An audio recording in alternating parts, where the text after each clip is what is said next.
ألف لام ميم ذلك الكتاب لا ريب فيه هدى للمتقين الذين يؤمنون بالغيب ويقيمون الصلاة ومما رزقناهم ينفقون والذين يؤمنون بما أنزل إليك وما أنزل من قبلك وبالآخرة هم يوقنون أولئك على هدى من ربهم وأولئك هم المفلحون. وقال تعالى ومن أحسن قولا ممن دعا إلى الله وعمل صالحا وقال إنني من المسلمين ولا تستوي الحسنة ولا السيئة ادفع بالتي هي أحسن فإذا الذي بينك وبينه عداوة كأنه ولي حميم وما يلقاها إلا الذين صبروا وما يلقاها إلا ذو حظ عظيم. صدق اللہ العظیم. بھائی یہ جگہ پر کر لو آپ لوگ. اتنی اچھی جگہ ہے, چھاؤں ہے, بچھا ہوا ہے وہاں. 5-7 فیٹ آپ سے بیچ میں خالی ہے بس.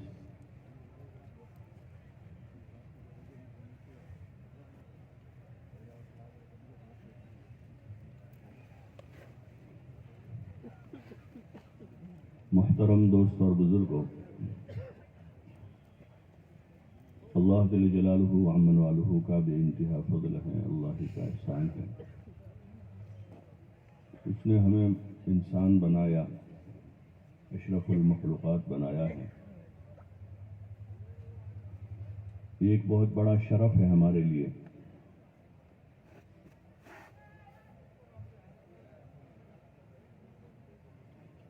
یہ ہمارے لیے بہت بڑا شرف ہے, عزت کی بات ہے.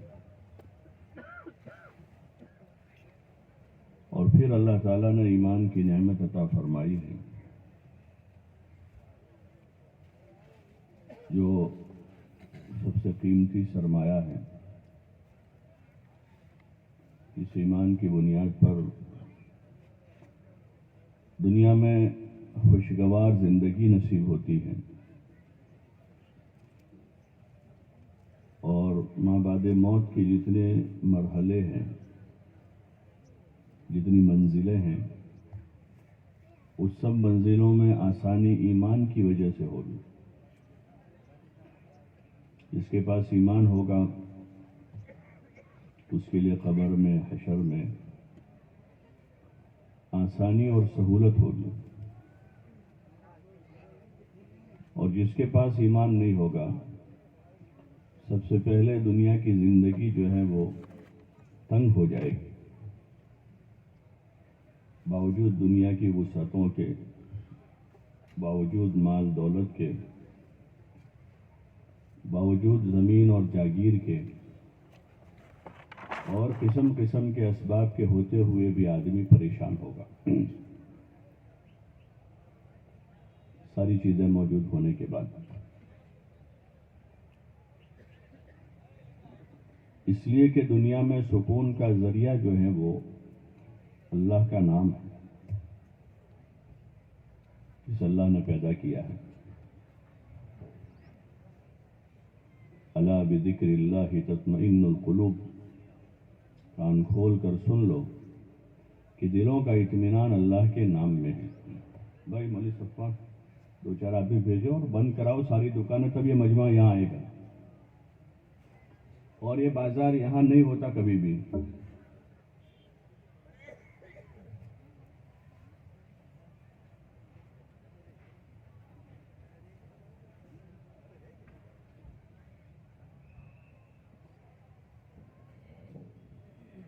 دل کا سکون, اطمینان جو ہے وہ اللہ کے نام میں. یہ اللہ کا فیصلہ ہے, جس اللہ نے پوری کائنات کو بنایا ہے. اس کے نام کے بغیر اطمینان نہیں ہے, سکون نہیں ہے.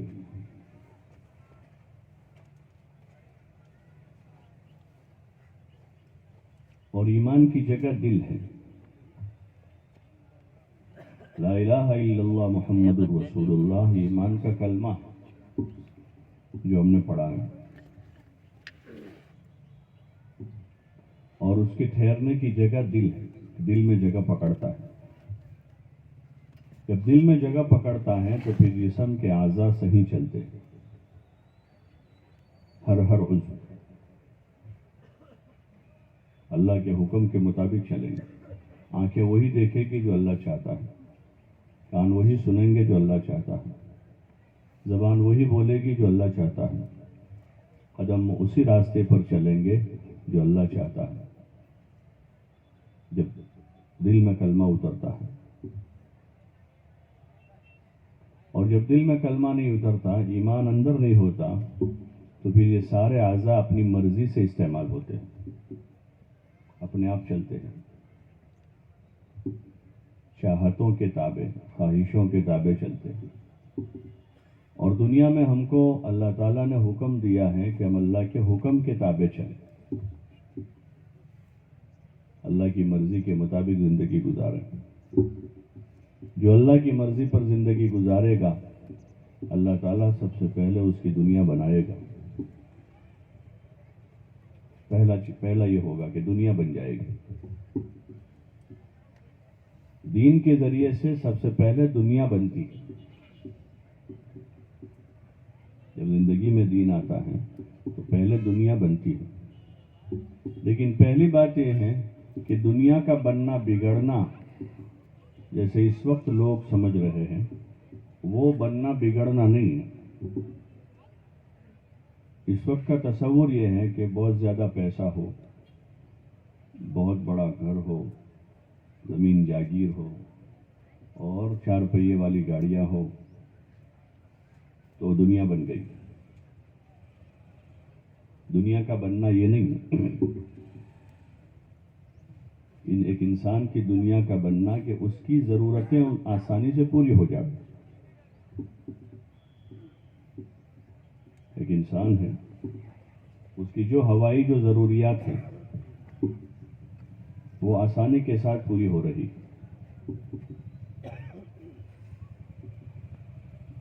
اس کے روٹی کپڑے کا مسئلہ ہے, اس کے مکان کا مسئلہ ہے, نکاح سواری ہے, آسانی سے آدمی کی ضرورتیں پوری ہو رہی. اب اس کو اور کیا چاہیے دنیا میں؟ باقی تو سب جمع کیا ہوا ہے, وہ اس کو تھوڑا کام لگتا ہے. کروڑوں اربوں روپے آدمی کی جمع کی ہوئی تو اس کو کہاں کام لگتے؟ پڑا ہے سب. بڑی بڑی زمینیں ہیں, جاگیریں ہیں, پڑی ہوئی ہیں. اس کے بعد وارث بدل جائیں گے, وہ بھی دعوے دار رہیں گے کہ ہمارا ہے. جو کام لگنے والی چیزیں ہیں انسان کے, اس کی ضرورتیں. اس لیے کتابوں میں علماء نے لکھا ہے کہ قیامت کے دن وہ 3 سطریں جو لکھی ہوئی ہوگی, ما قدمنا وجدنا, کہ جو ہم نے آگے بھیجا وہ ہم کو مل گیا. یعنی انسان نے نیک کام کیے اپنی جان و مال سے, وہ آگے بھیج دیا اللہ کے وہاں. ما قدمنا وجدنا وما اکلنا ربحنا, اور جو ہم نے کھایا پیا وہ نفع میں رہا, وہ ہمارا. کھا لیا, پی لیا, پہن لیا. وما ترکنا خسرنا, اور جو ہم اپنے پیچھے چھوڑ کے آئے وہ گھاٹے میں گیا, وہ نقصان ہو گیا. تو انسان کا وہ ہے جو وہ آگے بھیجتا ہے نیک عملوں کے ذریعے سے. چاہے وہ نیک اعمال آدمی اپنے جان سے, اپنے جسم سے کرتا ہے یا اپنے مال سے کرتا ہے. اور بعض عملوں میں جان مال دونوں کی ایک ساتھ ضرور پڑتی ہے. جیسے حج ہے, جان اور مال دونوں لگتا ہے. تو جو آدمی نے کر لیا وہ پائے گا. باقی دنیا کی زندگی کے بننے کا تعلق جو ہے کہ انسان کی حاجتیں, ضرورتیں آسانی سے پوری ہو رہی ہے, اور وہ بندہ اللہ کے حکموں کو پورا کر رہا ہے, تو یہ زندگی اس کی اچھی ہے. اور ایک آدمی کے پاس خوب دنیا ہے لیکن اللہ کے اوامر پورے نہیں ہو رہے, نمازوں کی پابندی نہیں ہو رہی ہے, رمضان میں روزے نہیں رکھے جا رہے, مال کی صحیح طرز پر زکوٰۃ ادا نہیں ہو رہی ہے, اور خوب پیسہ اس کے پاس ہے, آ رہا ہے, تو یہ دنیا بنی ہوئی نہیں ہے. چاہے آدمی سمجھتا ہو بن گئی ہے. یہ دھوکہ ہے, اور یہ دھوکہ موت پر کھلے گا. ہاں, دنیا میں اگر کھل جاوے تو بہت اچھا ہے, انبیاء علیہ السلام کو اللہ تعالیٰ نے اسی لیے بھیجا کہ انسانوں پر محنت کرے کہ دھوکے سے نکل جاؤ. کس سے؟ کہ دھوکے سے نکل جاؤ، کوئی دھوکے میں نہ رہے. لوگوں کا دھوکہ کھولے کہ دنیا اصل نہیں ہے، اصل آخرت ہے. سب سے بڑا دھوکہ یہی ہے یہاں پر کہ ہر ایک اسی طرح جی رہا ہے جیسے دنیا اصل ہے. ہر اس انداز میں جی رہا ہے کہ یہی رہنا ہے، یہاں سے جانا ہی نہیں. اس لیے تیاری کر رہا ہے آدمی ہر وقت جینے کی تیاری کرتا ہے. ہر وقت 80 سال کا بوڑھا بھی ویسی تیاری کر رہا ہے جیسے 20 سال کا جوان کر رہا ہے. یہی دھوکہ ہے. جس دن آنکھ کھل جائے گی تو اس دن آدمی دنیا سے زیادہ آخرت کی تیاری کرے گا کہ یہاں کے تو اب کئی دن بچے ہیں کسی کو پتہ نہیں، لیکن موت کے بعد قبر میں قیامت تک رہنا ہے. موت کے بعد قبر میں قیامت تک سونا ہے، وہاں کی تیاری کرنی. اور قبر میں کام آنے والے اعمال ہیں، مال نہیں ہے. قبر میں جو چیز کام آئے گی وہ اعمال ہے. مال تو سارا گھر میں چھوٹ جائے گا، بینک میں جمع ہے تو بینک میں ہی رہ جائے گا کہ بھئی مر گیا ہے، اس کا پیسہ لا کر اس کو دے دو. کوئی کہے گا کہ بھئی بینک میں 10 لاکھ روپے اس کے ہیں، اس کے بینک میں سے نکال کے دے دو. بلکہ بینک میں کھاتہ کھولتے اسی وقت تو لکھوا لیتے ہیں کہ بھئی آپ کے بعد کون لکھوا دو.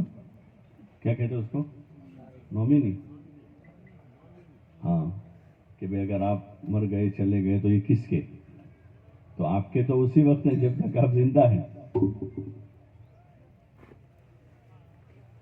اور جہاں مرن سرٹیفکیٹ آ گیا وہاں سے اس کا ختم ہو گیا کہ بھئی ان کا انتقال ہو چکا ہے، وہاں سے سرٹیفکیٹ لے لیا، مرن سرٹیفکیٹ ختم ہو گیا. تو یہ ایک بڑا دھوکہ ہے دنیا. اس دھوکے سے نکلنا ہے اور ہر آدمی خود ہی نکلے گا، دوسرا نہیں نکال سکتا اس کو. اس لیے اس کو خود سمجھنا ہوگا کہ ہم اس دھوکے سے باہر آویں اور اپنی زندگی کی جو حقیقی زندگی ہے اس کی تیاری میں لگے ہم. جو اصل ہمارا ہے ماں بعد موت، جو کچھ یہاں کیا ہے وہاں ملے گا. جتنے نیک کام کیے ہیں، جتنی نمازیں پڑھی ہیں، روزے رکھے ہیں، اللہ کا ذکر کیا ہے، دین سیکھا ہے، دین پر چلے ہیں، دین کا کام کیا ہے، اپنی جان اور مال کو اللہ کے نام پر لگایا ہے، دوسروں کے لیے ہدایت کا ذریعہ بنے ہیں، یہ سارا ہمارے حصے میں آئے گا اور وہ اجر اور بدلے کی شکل میں ملے گا. جیسے یہاں الگ الگ شکلیں ہوتی ہیں، کبھی چیک ہوتا ہے، یہ پیسہ ہے 2 لاکھ چیک، اور کبھی زمین کی شکل میں، یہ 5 لاکھ کی زمین ہے لے لو آپ. کبھی گولڈ کی شکل میں ہوتا ہے کہ یہ اتنا تولہ سونا اتنے لاکھ روپے کا. ایسے آخرت میں اجر بدلہ اللہ پاک دے گا نعمتوں کی شکل میں جنت میں، کہ جو یہاں اچھے کام کیے ہیں اس کا اللہ کے وہاں بدلہ ہے. جنت اور اس کے باغات ہیں اور وہاں کی آسائش اور وہاں کی نعمتیں ہیں جو کبھی ختم نہیں ہوتی. جو اللہ نے اپنے ایمان والے بندوں کے لیے تیار کر رکھی ہے، جس کی چوڑائی زمین اور آسمان کے برابر ہے. چوڑائی کتنی اس کی؟ زمین سے لے کر آسمان کتنے فٹ ہے؟ معلوم ہے کسی کو پہلا آسمان کہاں ہے؟ یہ جو کچھ ہم کو نظر ہو تو بادل دکھتے ہیں، اور بادل تو بہت قریب ہے، چند ہزار فٹ اوپر جاتے ہیں نا ہوائی جہاز میں تو بادل آ جاتے ہیں. ہوائی جہاز پھر بادلوں سے اوپر جاتا ہے وہ. اور اوپر اڑتا ہے. آسمان تو کافی دور ہے. اللہ تعالیٰ کا ارشاد ہے کہ جنت کی چوڑائی زمین آسمان کے بقدر ہے. چوڑائی بیان کی، لمبائی نہیں کی. اور لمبائی کے مقابلے میں چوڑائی بہت کم ہوتی ہے اکثر. یہ صف ہے، صف اس کی چوڑائی یہ ہے 4 فٹ اور لمبائی 100 فٹ.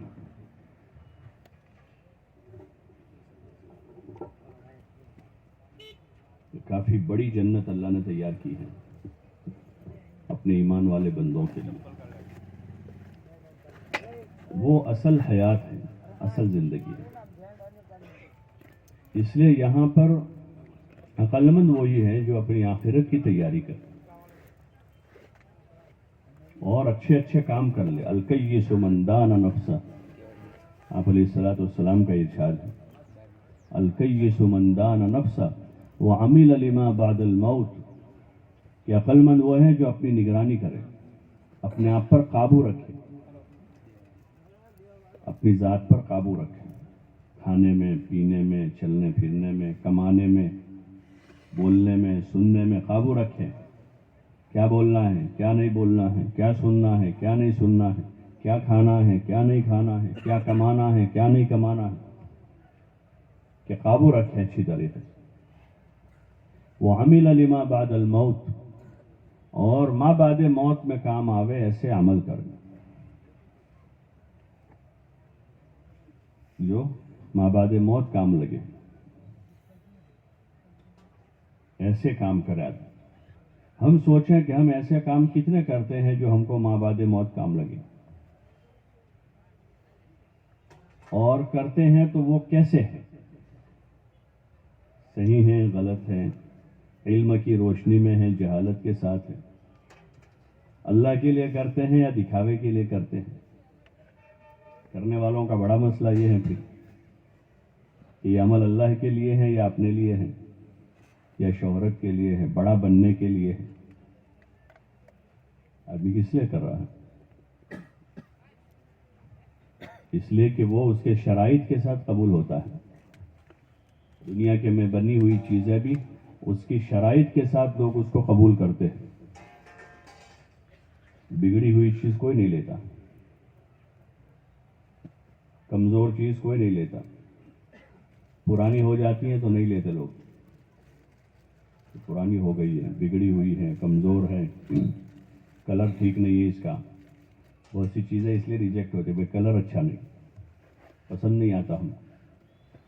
ایسے ہمارے جو کام ہیں، ہماری نماز، روزے، زکوٰۃ، حج اور جتنے ہمارے اور کام ہیں، ان سارے کاموں میں ایک تو وہ کام حضور صلی اللہ علیہ وسلم والے علم کے مطابق ہونا، کہ وہ عمل حضور والے طریقے پر ہے، مسائل کے اعتبار سے وہ صحیح ہے. اور پھر وہ عمل اخلاص کے ساتھ کہ اللہ کے لیے کیا ہے، نام و نمود نہیں ہے، دکھاوا نہیں ہے، ریا نہیں ہے، شہرت کا جذبہ نہیں ہے، اور کوئی غرض نہیں ہے، صرف اللہ کو راضی کرنے کے لیے کیا کہ میرا اللہ راضی ہو جائے. تو وہ عمل قابل قبول ہوگا اور اس کا بڑا بدلہ ہوگا. دنیا میں اس عمل کی وجہ سے برکتیں ظاہر ہوگی، برکتوں کا ظہور ہوتا ہے نیک کاموں کی وجہ سے. اور آخرت میں ان نیک کاموں کا اچھا بدلہ ہے، جیسے میں نے بھی عرض کیا. اور آخرت زیادہ دور نہیں ہے، زیادہ دور نہیں ہے. کیسے تیزی سے زمانہ گزر رہا ہے. ہر آدمی کی موت اس کی قیامت ہے. من مات قد قامت قیامتہ. من مات کہ جو گیا مر گیا، اس کی قیامت تو قائم ہو گئی. زیادہ دور نہیں ہے کہ کل آ جاوے، پرسوں آ جاوے، ترسوں آ جاوے، مہینے بعد آوے، 2 مہینے کے بعد آوے، کسی کو پتہ نہیں ہے. اس لیے یہاں عقل مندی یہی ہے کہ انسان ان صفتوں کو کہ ایمان سیکھ کر، اپنی نماز بنا کر، عبادت میں کمال پیدا کر کے، حضور علیہ الصلاۃ والسلام والا مبارک علم سیکھ کر، اپنے اخلاق سنوار کر، ایک اللہ کے لیے عمل کرنے کا جذبہ بنا کر اپنی جان و مال کو اللہ کے راستے میں لگاتا رہے تاکہ اپنے دین میں کمال پیدا ہو جائے، اور ہم ایسا دین بنا لیں اپنا جو اللہ چاہتا ہے، کہ وہ اللہ ہمارے عملوں کو پسند کر لے۔ جیسے کاریگر یہ چاہتے ہیں کہ جو آدمی بنوا رہا ہے وہ پسند کر لے، اگر وہ پسند نہیں کرے گا تو میرا بنایا ہوا فیل ہے۔ یا پھر فرنیچر بنا رہا ہے کسی کے لیے، لیکن جس کے لیے بنایا اس نے پسند نہیں کیا تو کیا کرے گا؟ ایک درزی نے کپڑے بنائے، لیکن جس کے لیے بنائے تھے اس نے پسند نہیں کیا، جس کے لیے بنائے تھے اس نے تو پسند ہی نہیں کیا۔ ایسے ہم جو کام کر رہے ہیں وہ ایسا ہم کریں کہ وہ جس کے لیے ہم کر رہے ہیں، یعنی اللہ کے لیے، اللہ اس کو پسند کر لے۔ اس لیے دین سیکھنا ضروری ہے۔ یہ راہ خدا کی نقل و حرکت اس کے لیے ہے، خالی آنا جانا نہیں ہے، یا کوئی زائد بوجھ ڈالنا نہیں آپ کے اوپر کہ بیوی بچے چھڑوا دیں، کاروبار چھڑوا دیں، بلکہ یہ ہمارے اوپر رحم ہے۔ جیسے ایک آدمی بیمار ہے، کینسر ہو گیا اس کو، اپنے گھر میں ہے، کھاتا پیتا آدمی ہے، کروڑوں کی پراپرٹیاں جائیداد ہیں، بہت بڑی فیکٹری کا مالک ہے، 8-10 بچے ہیں، اور دواخانے جاتا ہے، چیک اپ ہوتا ہے کہ آپ کو کینسر ہے اور آپ کو ایڈمٹ ہونا پڑے گا 2 مہینے کے لیے۔ تو یہ سارا اس کا چھڑوا رہے ہیں، اور اس کو 2 مہینے دواخانے کے ایک چھوٹے کمرے میں، جو اتنے بڑے محل میں رہتا تھا، اتنی بڑی زمین جاگیر اس کے پاس ہے، اور دواخانے کے 15x15 کے 10x10 کے روم میں اس کو ایڈمٹ کیا ہے، تو یہ اس کے اوپر رحم ہے یا ظلم؟ بولو نا بھائی، ذرا زور سے بولو۔ یہ رحم ہے اس کے اوپر، سب کچھ چھوڑوا ہے اس کو، لیکن یہ اس کے اوپر رحم ہے کہ 2 مہینے لگے چاہے 6 مہینے لگے، کہ علاج ہو جائے گا تو اب باقی سب استعمال کر سکے گا، اور علاج نہ ہوا تو یہ تیزی کے ساتھ چلا جائے گا، مرض بڑھ جائے گا۔ ایسے ہمارے اندر بیماریاں پیدا ہوئی۔ یقین کی کمزوری کی سب سے بڑی بیماری ہے یہ، کہ یقین کمزور ہوا ہے اللہ کی ذات سے، جو ہمارا رب ہے، جو کھلانے والا، پلانے والا، پالنے والا ہے، جس نے ہم کو پیدا کیا ہے، وہی ہمارا حاجت روا ہے، سب کا پالنہار ہے۔ اس اللہ سے ہمارا یقین کمزور ہوا ہے، یہ بہت بڑا مرض ہے۔ یقین کمزور ہوتے ہوتے دھیرے دھیرے ختم بھی ہو جاتا ہے، کمزور پڑ گیا، آدمی کی نظر چیزوں پر ہو گئی، لوگوں پر ہو گئی، اور کمزور ہوتے ہوتے دھیرے دھیرے اوپر سے رابطہ ختم ہو جاتا ہے۔ یہ کینسر سے زیادہ بڑا مرض ہے کہ آدمی اپنے اللہ سے غافل ہو گیا، اللہ کو بھول گیا۔ تو پھر کلام پاک میں اللہ تعالیٰ کا ارشاد ہے کہ انہوں نے اللہ کو بھلا دیا تو اللہ نے ان کو بھلا دیا، کہ اب وہ اپنی ذاتوں سے بھی غافل ہو گئے۔ یہ اتنا خطرناک مرض ہے۔ یہ جو محنت ہے دعوت کی، اس میں بنیادی محنت اسی پر ہے کہ ہم اپنا یقین بنائیں، اپنا یقین مضبوط کریں اللہ کی ذات پر، اس کی صفتوں پر، اعمال کے ذریعے سے زندگی بننے پر، اور حضور پاک صلی اللہ علیہ وسلم کے مبارک طریقوں پر چلیں گے تو زندگی بنے گی۔ اس کا یقین دل کی گہرائیوں میں پیدا کرنا ہے، یہ سب سے بڑا مقصد ہے۔ یہ ابتدا اور شروعات ہے، یہ اساسی بنیادی چیز ہے کہ اللہ پر یقین پیدا کریں۔ اللہ کھلاتا ہے، اللہ پلاتا ہے، وہی پالتا ہے، وہی دیتا ہے۔ آدمی اپنے بازوؤں سے نہیں کماتا، اپنے ہنر فن سے نہیں، اللہ دیتا ہے۔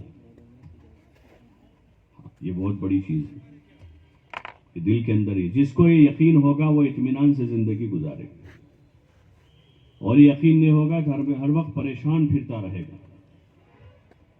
ہر وقت پریشان پھرے گا۔ کہ یقین اللہ پر نہیں ہے۔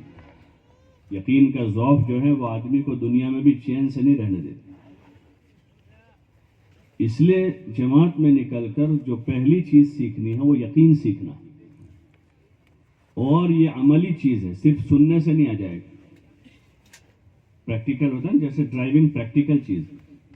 کار چلانا آدمی کو سیکھنا ہے تو اسٹیئرنگ پر بیٹھنا پڑتا ہے، گاڑی چلانی پڑتی ہے۔ یقین عملی چیز ہے کہ موقع بہ موقع اللہ سے مانگ کر اعمال اپنی ذات سے قائم کر کے آدمی برتے گا زندگی میں، تو اس سے یقین میں قوت پیدا ہوگی، اللہ کا یقین پیدا ہوگا۔ اس لیے یہاں راہ خدا میں ایک بنیادی محنت ہے۔ نماز بنیادی عبادت ہے تو نماز کی مشق ہے کہ ہر بندہ نماز پر محنت کر کے اپنی نماز بناوے، ایسی نماز بناوے جیسی اللہ چاہتا ہے، ایسی نماز پڑھے کہ اللہ اس کو پسند کر لے۔ کیسی نماز پڑھے کہ اللہ تعالیٰ اس نماز کو پسند کر لے۔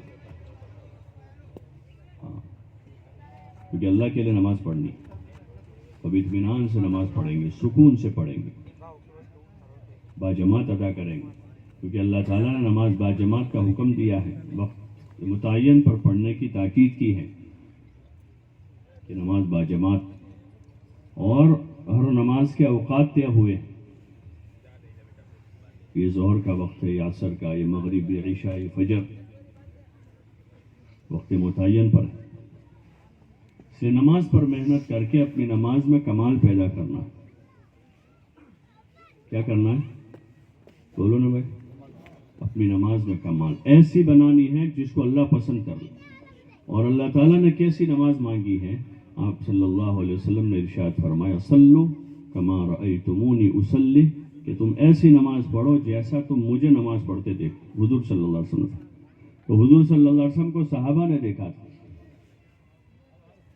آپ نے کیسے نماز پڑھی؟ ایسی نماز صحابہ نے پڑھی۔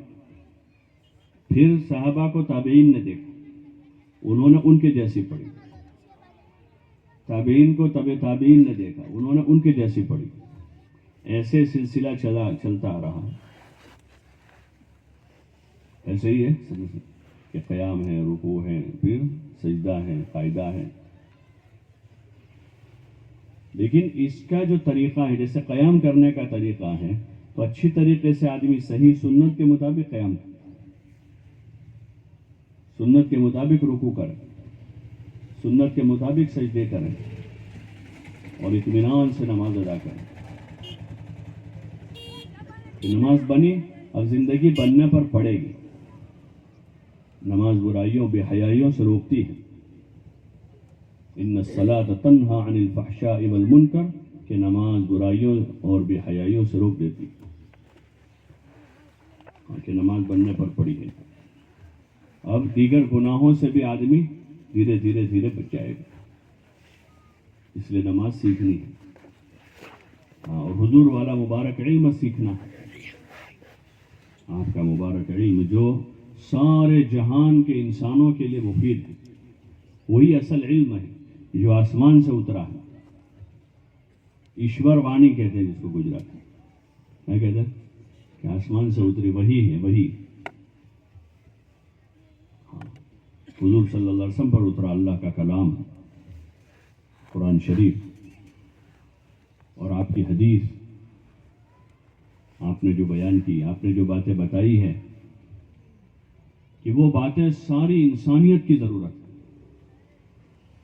اس میں زندگی گزارنے کی تعلیم ہے، جو اصل علم ہے انسانوں کا۔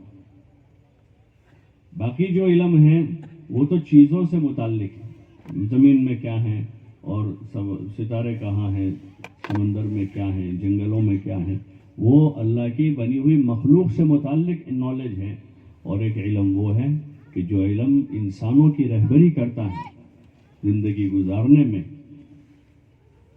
کہ کیسے جینا ہے، کیسے مرنا ہے، مسلمان بن کے جینا ہے، مسلمان بن کے مرنا ہے، یہ علم ہے کہ جینا ہے تو کیسے جینا ہے، کہ مسلمان بن کے رہیں، وَسَمَّاكُمُ الْمُسْلِمِينَ، اور کیسے مرنا کہ لا تموتن الا وانتم مسلمین،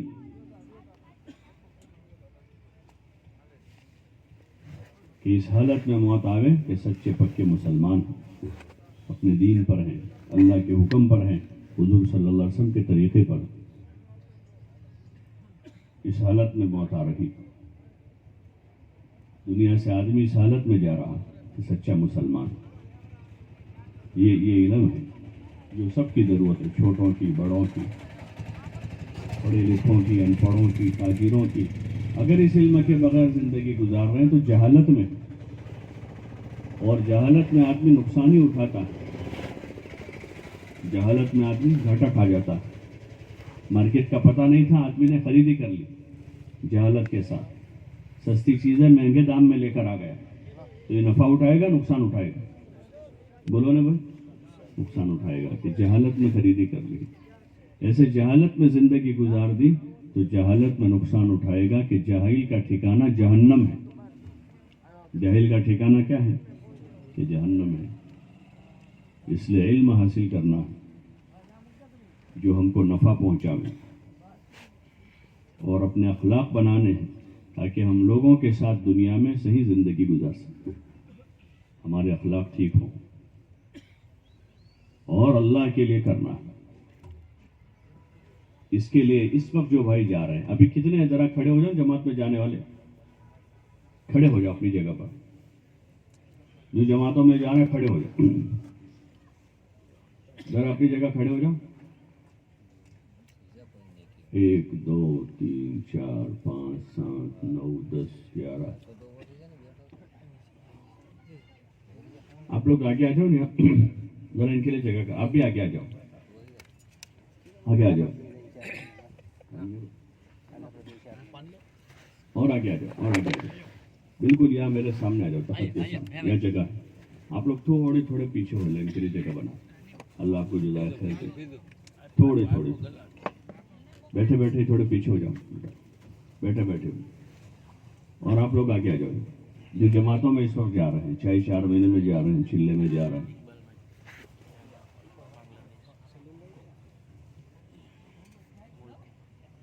آگے آ جاؤ، یہ جگہ آگے آ جاؤ، یہ تخت کے سامنے جگہ خالی ہے، آ جاؤ، ذرا تیز قدم چل، آ جاؤ، ماشاء اللہ، آ جاؤ، آگے ادھر آ جاؤ، ادھر جگہ ہے بھائی، یہاں آ جاؤ، آپ لوگ سرک جاؤ۔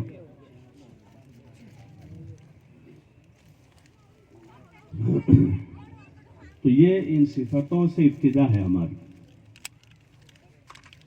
اور ایک محنت شروع ہوگی دین پر چلنے کی، اور اگر یہ نہ ہوا تو ایسے ہی دنیا سے چلے جائیں گے،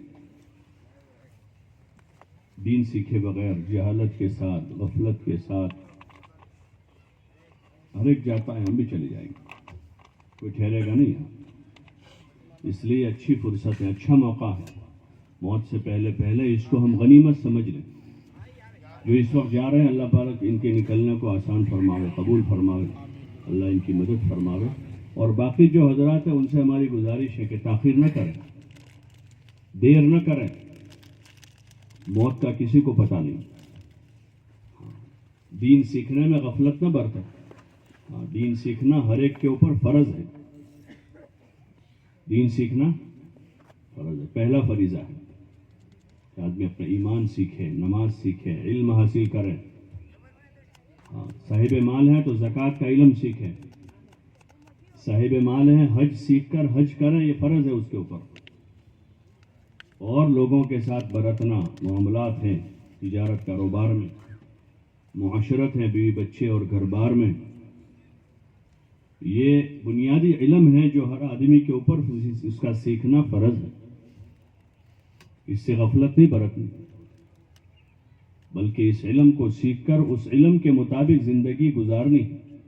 لیکن چونکہ گھر کے ماحول میں غفلت ہے، سستی ہے، کوتاہی ہے، جہالت ہے، وہاں آدمی نہیں سیکھ پاتا، نہیں کر پاتا ہے، تو اس لیے یکسو کر دیتے ہیں کہ راہ خدا میں 4 مہینے چلنے کے لیے بھیج کر اب وہاں جا کر آدمی اپنی ان بنیادی چیزوں کو سیکھیں اور آگے کے دین کی طلب لے کر واپس آوے، تاکہ موقع بموقع آدمی اپنا دین سیکھتا رہے، دین پر زندگی گزارتا رہے اور مجرم بن کر زندگی نہ گزارے،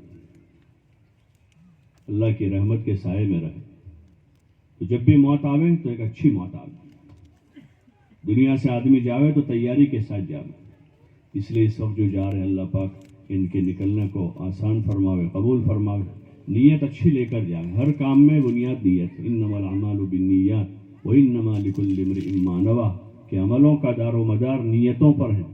آدمی کو وہی ملے گا جو اس کی نیت میں ہو، آدمی کو وہی ملے گا۔ اس لیے اپنی نیتوں کو ٹھیک کرنا ہے۔ ہم اپنی ذات سے دین پر چلنے کی نیت سے جا رہے ہیں کہ دین پر چلنا سیکھنے کے لیے جا رہے ہیں، اور پوری دنیا میں بسنے والے انسان دین پر چلنے والے بن جائے، اس کی محنت کے لیے جا رہے ہیں۔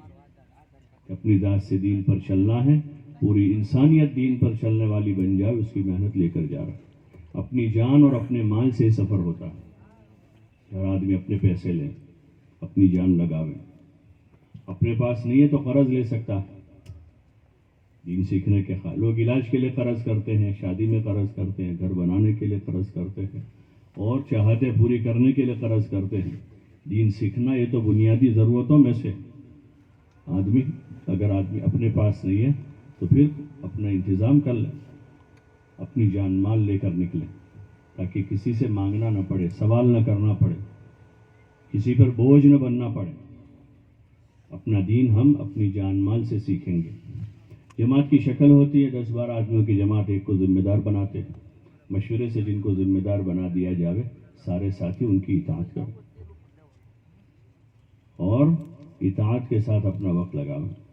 اپنے سفر کی ضروریات، اپنا بستر، کپڑے اور دیگر ضروری سامان ساتھ میں رکھیں۔ کھانا پکانے کے لیے برتن ساتھ میں لیں۔ ضرورت کی چیزیں ہر جگہ مل جاتی ہیں، آٹا، دال، چاول۔ اپنے برتن اپنے ساتھ ہیں، جہاں جائیں گے وہاں سے لے کر اپنا پکا کر خود کھائیں گے۔ اپنی جان اپنا مال۔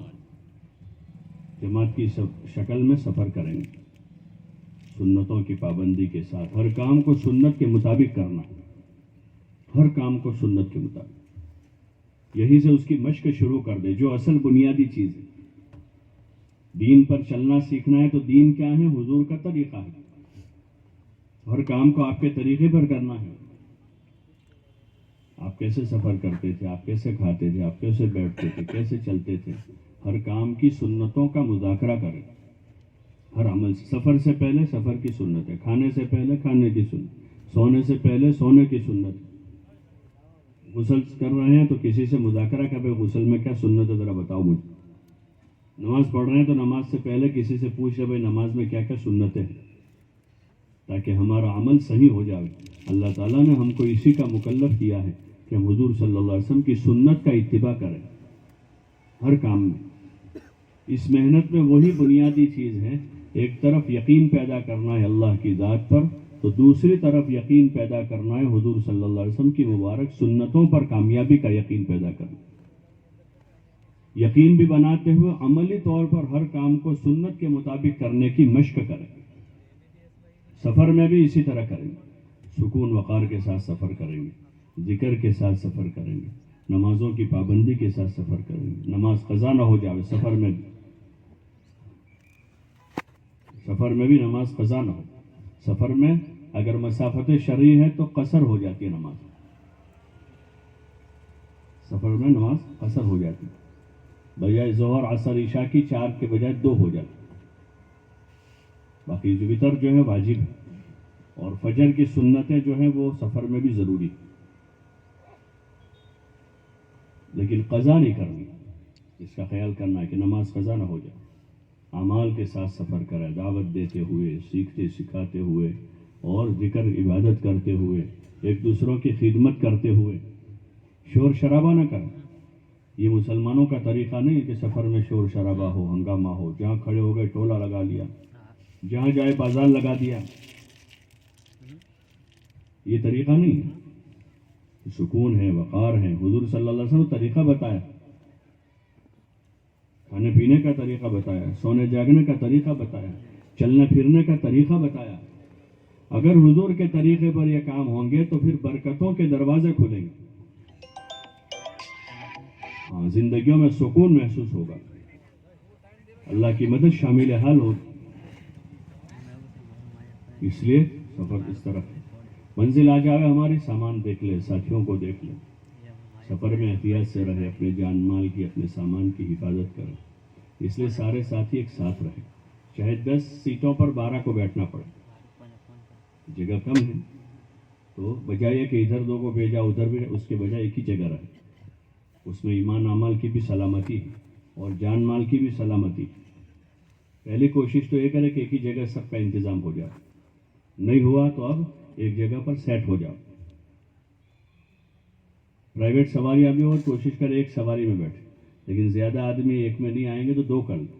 دونوں ڈرائیور سے بات کرے بھائی دونوں گاڑیاں ایک ساتھ چلے گی، ایک کے پیچھے ایک چلے گی. ایک رکے کسی وجہ سے دوسرے کو بھی رکنا ہے تاکہ ساتھی ساتھ میں رہے. اس میں جان مال کی بھی سلامتی ہے، ایمان اعمال کی سلامت. نماز کے وقت نماز پڑھنا آسان ہو جائے گا، تعلیم کے وقت تعلیم کرنا آسان ہو جائے گا، کھانے کے وقت کھانا پینا آسان ہو جائے گا. سب ساتھی ایک ساتھ ہوں گے تو اطمینان رہے گا، حفاظت رہے گی. اس کی کوشش کریں ہمارے ذریعے کسی کو تکلیف نہ پہنچے، ہمارے ساتھی کو بھی اور کسی مسافر کو. اس لیے کہ تھوڑی دیر کے لیے ہمارے پاس کوئی آدمی آ کر بیٹھا تو اس کا حق بنتا ہے. 2 منٹ بھی اگر کوئی بیٹھا تو ہمارے ذمے کا ہم اس کو تکلیف نہ پہنچے. یہ ہمارا پڑوسی ہے 2 منٹ کا. اس وقت جو آپ حضرات بیٹھے ہو ایک دوسروں کے پاس تو اتنی دیر کے پڑوسی ہیں.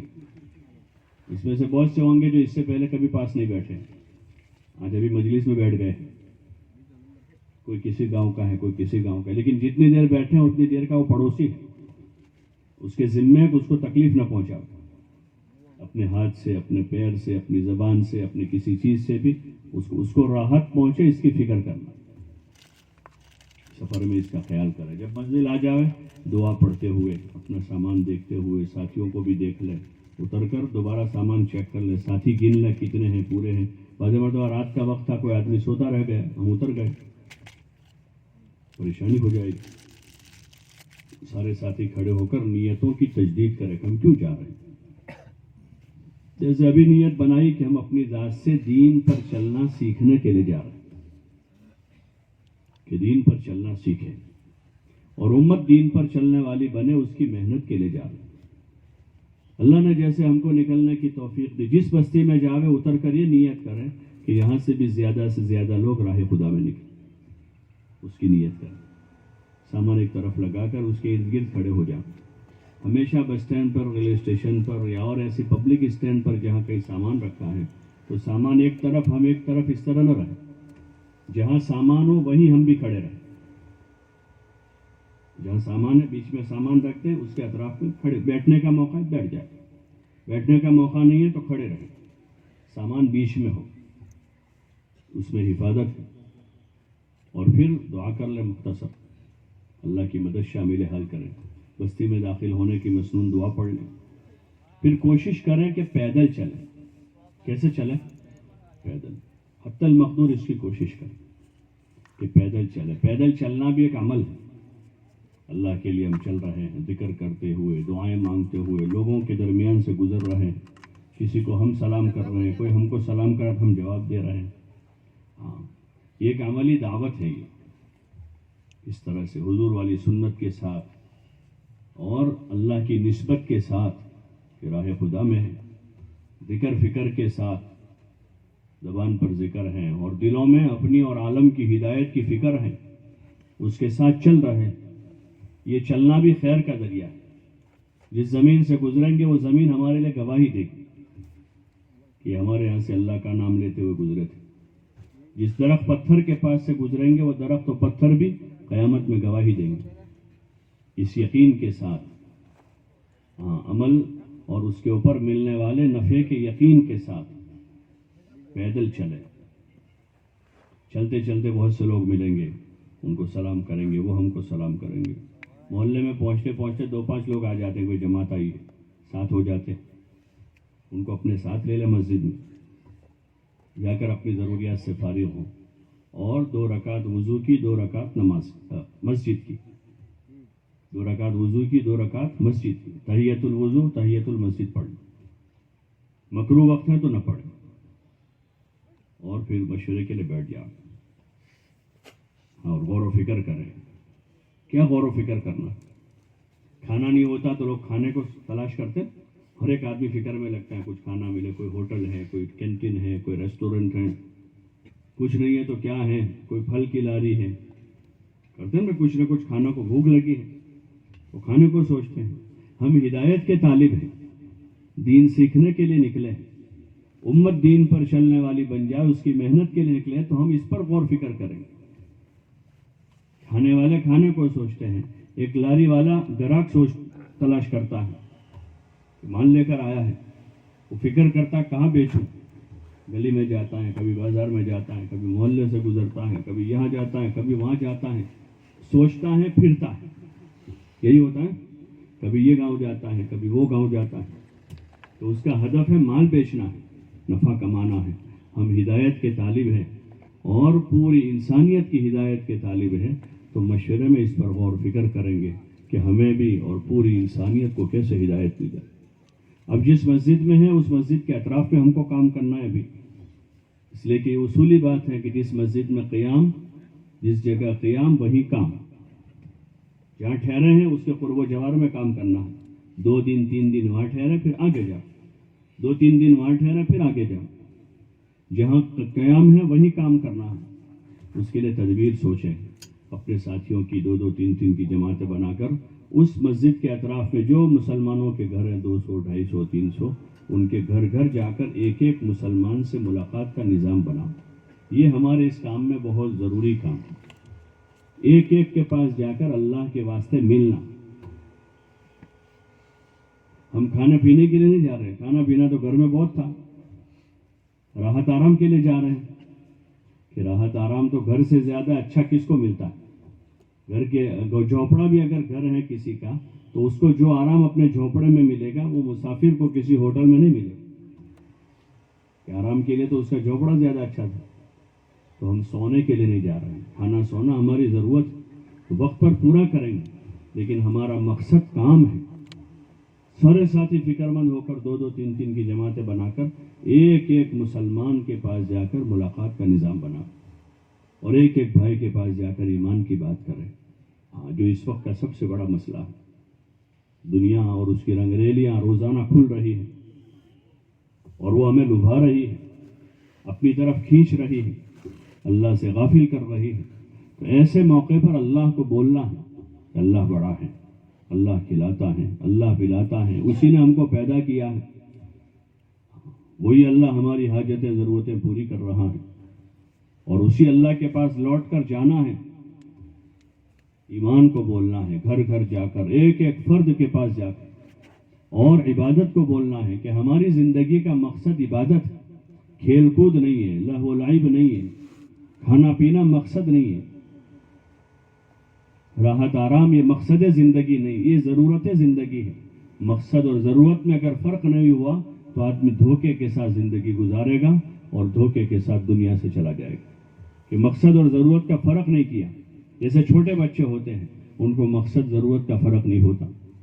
ابا دکان سپرد کرتے ہیں تو دکان پر بھی کھیلنے لگتے ہیں, دکان پر بھی کھیلنا شروع کر دیتے ہیں. ان کو پتہ نہیں کہ مقصد ہمارا اس وقت دکان ہے, کھیلنا نہیں ہے, لیکن ان کو کھیل کا غلبہ ہے. کھیل دیکھنا شروع کر دیتے ہیں, گاہک آتے ہیں جاتے ہیں.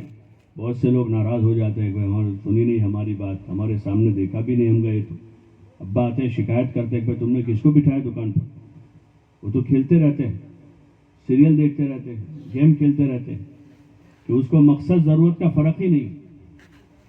کہ اس وقت مقصد یہ ہے کہ سب چیزوں سے یکسو ہو کر دکان پر دھیان دیں, آنے والے گاہکوں کو دیکھیں, ان کو مال دیں, ان سے بات کریں.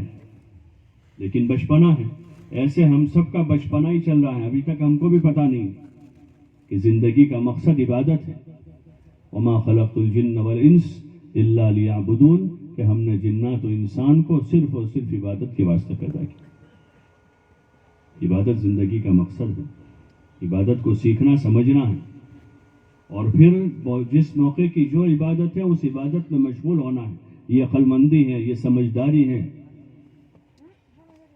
اس لیے پھر بات کر رہے ہیں کہ عبادت ہماری زندگی کا مقصد ہے, اور علم ہماری ایک بنیادی ضرورت ہے. کہ بغیر علم کے کوئی کام بھی حل نہیں ہوگا, عبادت بھی صحیح نہیں ہوگی.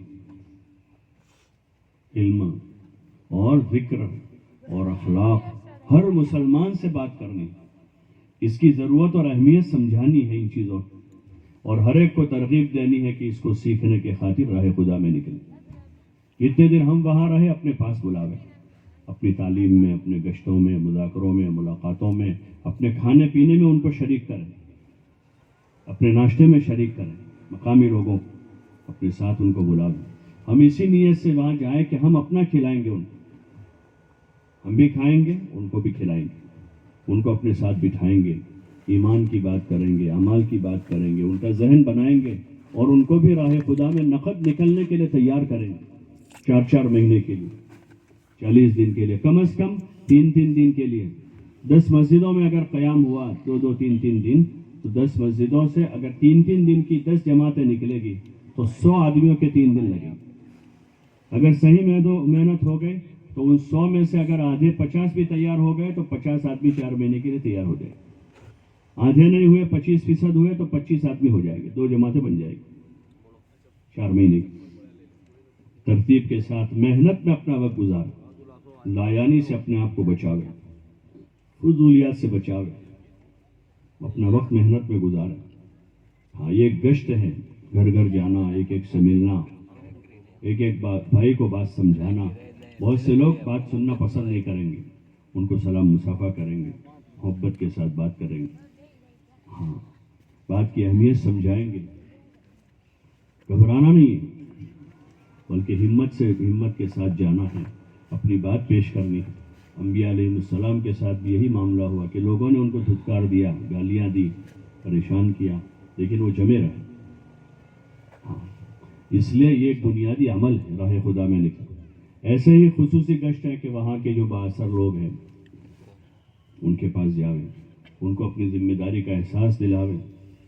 بستی میں، جس بستی میں جائیں گے، اگر وہاں کوئی علماء ہیں، اللہ والے ہیں، تو ان کی خدمت میں حاضری دیں، دعا کی گزارش کریں، اور وہاں کے جو ذمہ دار قسم کے ساتھی ہیں ان کے پاس جاویں، ان سے کام میں تعاون طلب کریں۔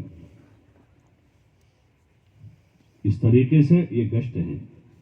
مشورے کے فوراً بعد خصوصی گشت کی جماعت بنا لیں، لیکن اس سے پہلے خدمت والے کھانا پکانا شروع کر دیں تاکہ اشراف نہ رہے، دل میں بھی سوال نہ رہے کوئی ہماری دعوت کرے۔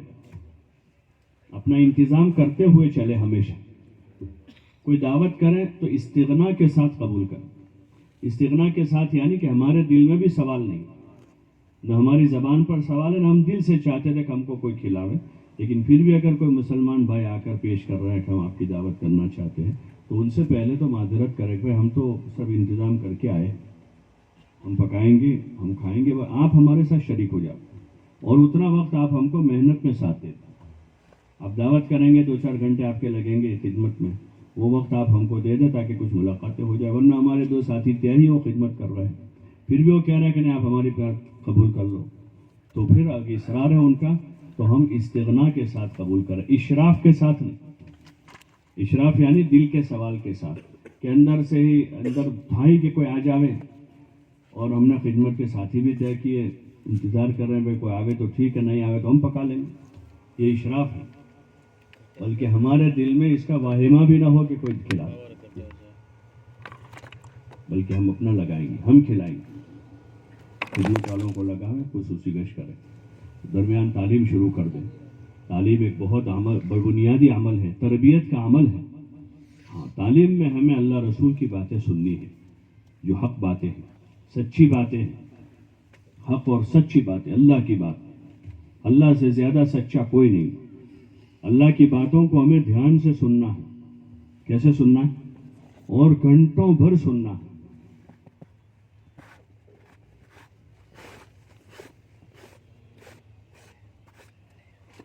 دھیان سے سننا ہے، گھنٹوں بھر سننا ہے، ہاں، وہ سچی باتیں۔ جب مزاج خراب ہو جاتا ہے نا، مزاج بگڑ جاتے ہیں، ایک آدمی شراب کا عادی ہو گیا ہے، تو آپ اس کو شہد کا شربت کو نہیں پیے گا، بولو نا بھائی، اس کو شہد، اب زعفران کا دودھ کا اس کو وہ بنا کر دو، زعفران والا تو نہیں پسند کرے گا، پیے گا وہ، اور شراب کی پوٹلی دے دو تو بولو نا بھائی، ارے بولو نا، ہاں، خوش ہو جائے گا، اس کا خون بڑھ جائے گا، ایسا کہ اس کو زعفران کی شربت اچھی نہیں لگ رہی ہے، شہد کی شربت اچھی نہیں لگ رہی ہے، دودھ اچھا نہیں لگ رہا ہے، فروٹ سلاڈ بنا کر دو اس کو تو نہیں لے گا، اور شراب دے دو تو اس کا ذوق بن گیا، یہ اس کا ذوق بن گیا۔ ایسے ہی ہمارا لغویات کی باتوں میں گھنٹوں بھر بیٹھ جاتے ہیں، غیبت ہو رہی ہے، چغلی ہو رہی ہے، تیری میری ہو رہی ہے، لایانی ہو رہی ہے، ہنسی مذاق ہو رہی ہے، اس کے شو ہوتے ہیں الگ الگ، اس کے شو چلتے، تو اس میں کتنا وقت لوگوں کا لگتا ہے؟ بولو نا بھائی، ارے بولو بھائی، کہ رات بھر گزر جاتی، پتہ نہیں چلتا، رات بھر گزر جاتی۔ اور دین کی مجلس میں 15 منٹ بات ہو تو 15 منٹ تعلیم ہو تو بہت لگتی، اتنی زیادہ تعلیم 15 منٹ ہو گئی۔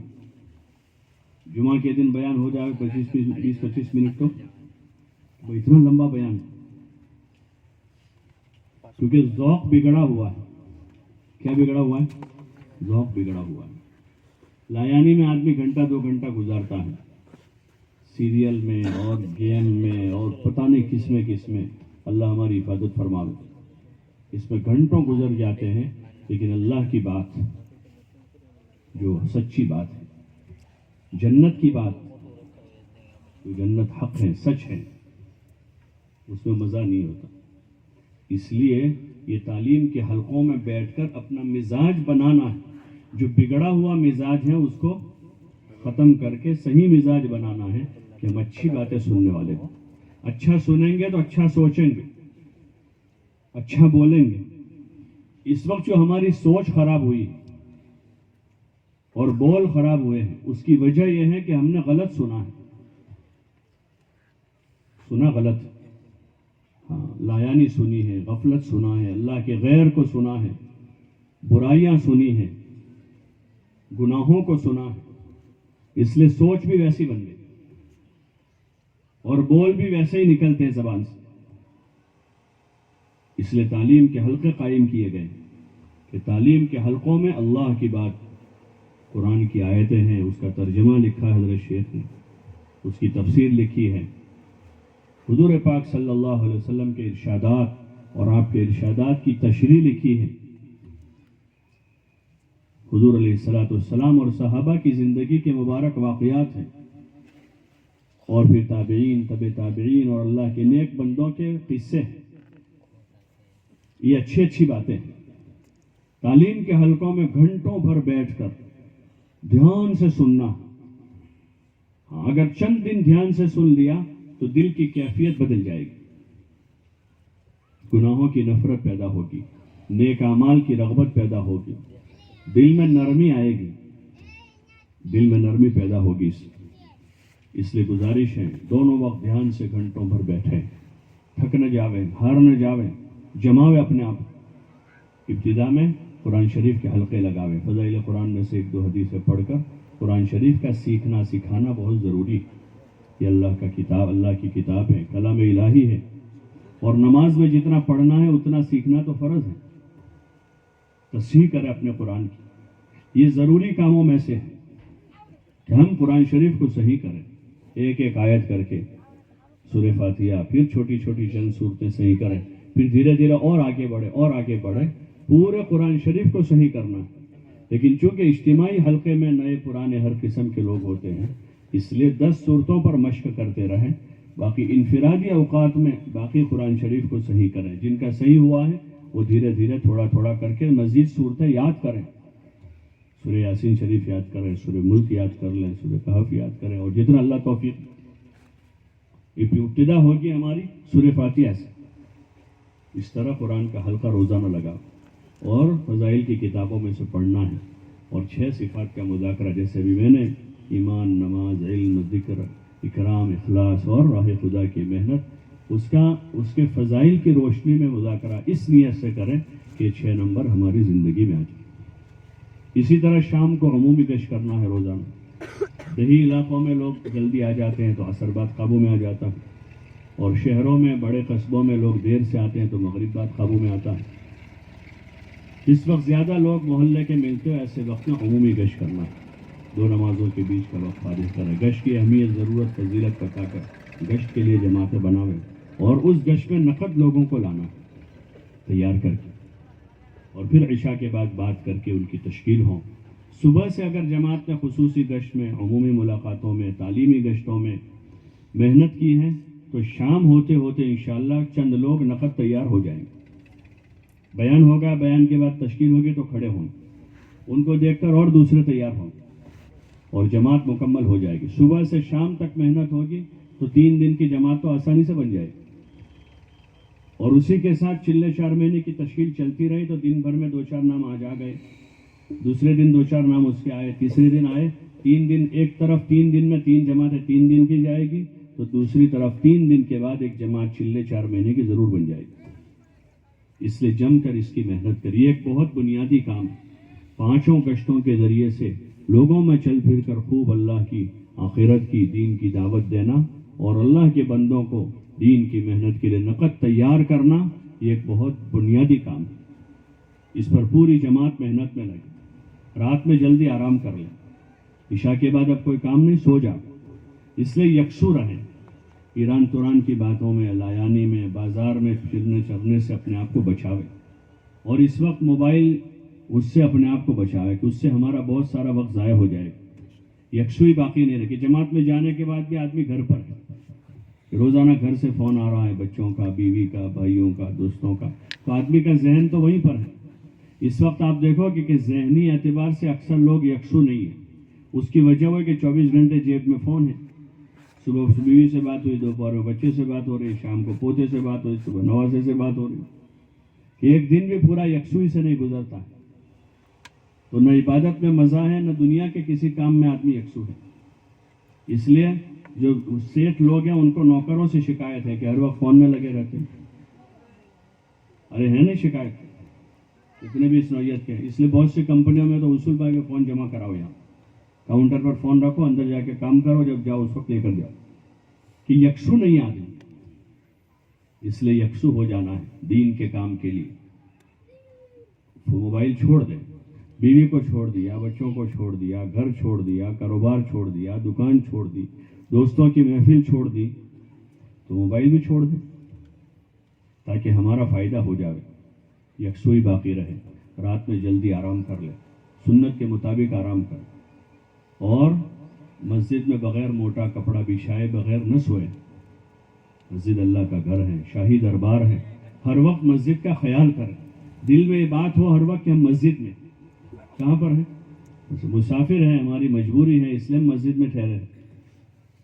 مسجد ٹھہرنے سونے کی جگہ تھوڑی، وہ تو عبادت کی جگہ ہے، دین سیکھنے سکھانے کی جگہ ہے، تعلیم و تربیت کی جگہ ہے۔ لیکن مسافر کے لیے، معتکف کے لیے گنجائش ہوتی ہے کہ اعتکاف کی نیت کے ساتھ ٹھہر جاؤ۔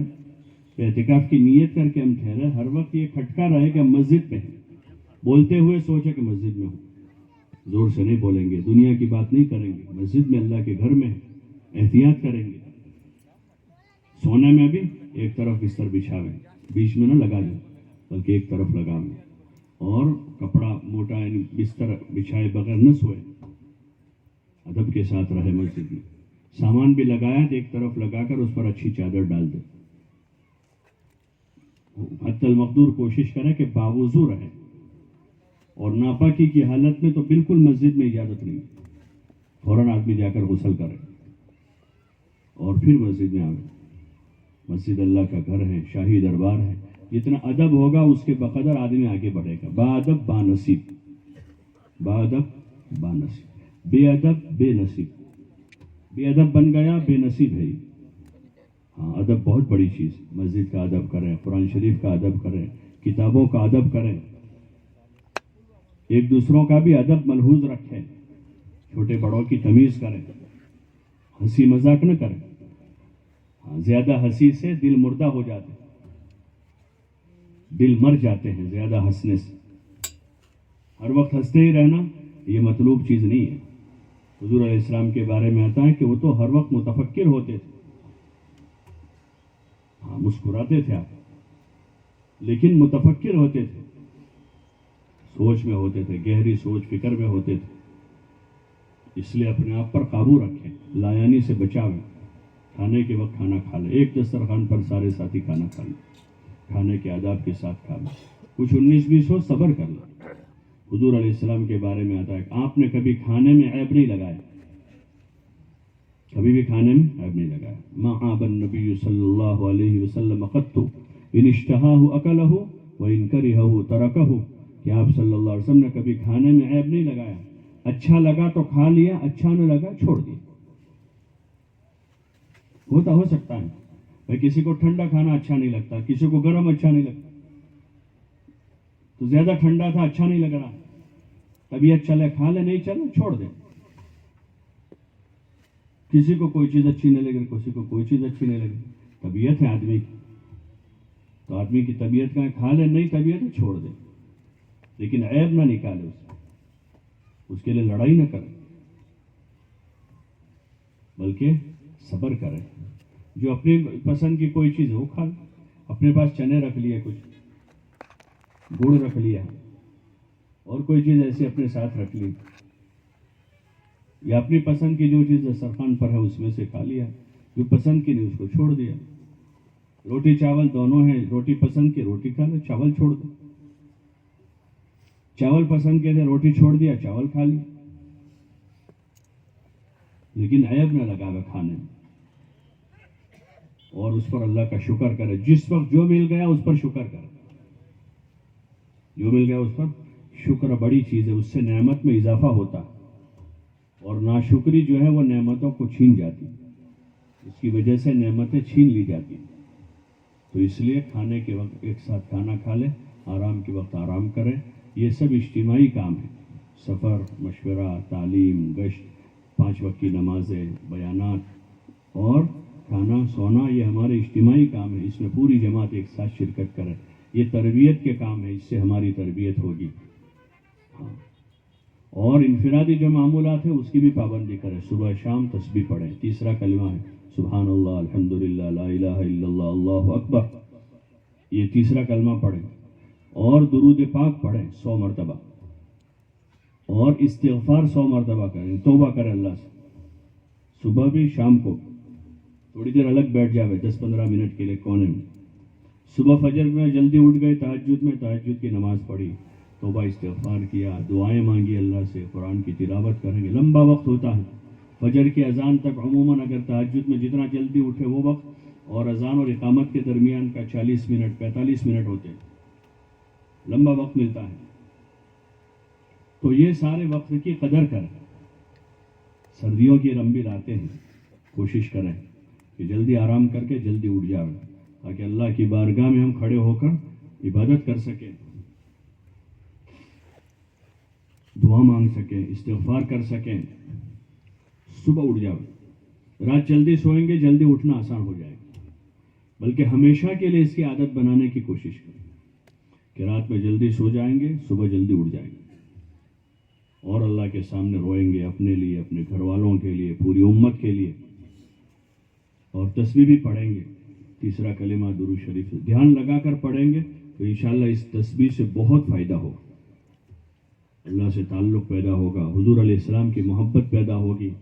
اور جتنے گناہ دھلیں گے, جیسے آدمی 2-3 دن سے نہیں نہایا تو کیسا لگتا ہے اس کو, 3 دن ہو گئے, 4 دن ہو گئے, 5 دن ہو گئے, ہفتہ ہو گیا, غسل نہیں کیا تو کیسا لگتا ہے جسم میں, بھاری بھاری لگتا ہے, اور غسل کرتا ہے تو ہلکا ہو جاتا ہے. ایسے گناہ والا آدمی اگر توبہ کرتا ہے تو ایسا ہے جیسے غسل کر رہا ہے, غسل کر لیا اس نے, گناہوں سے توبہ کر لیا تو جسم ہلکا پڑ جاتا ہے, ایسا دل ہلکا ہو جائے گا, گناہوں کی نحوست نکل جائے گی اندر سے.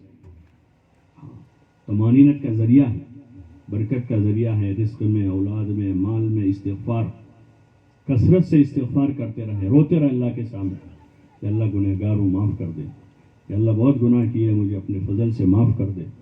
ہر وقت معافی مانگتے رہیں.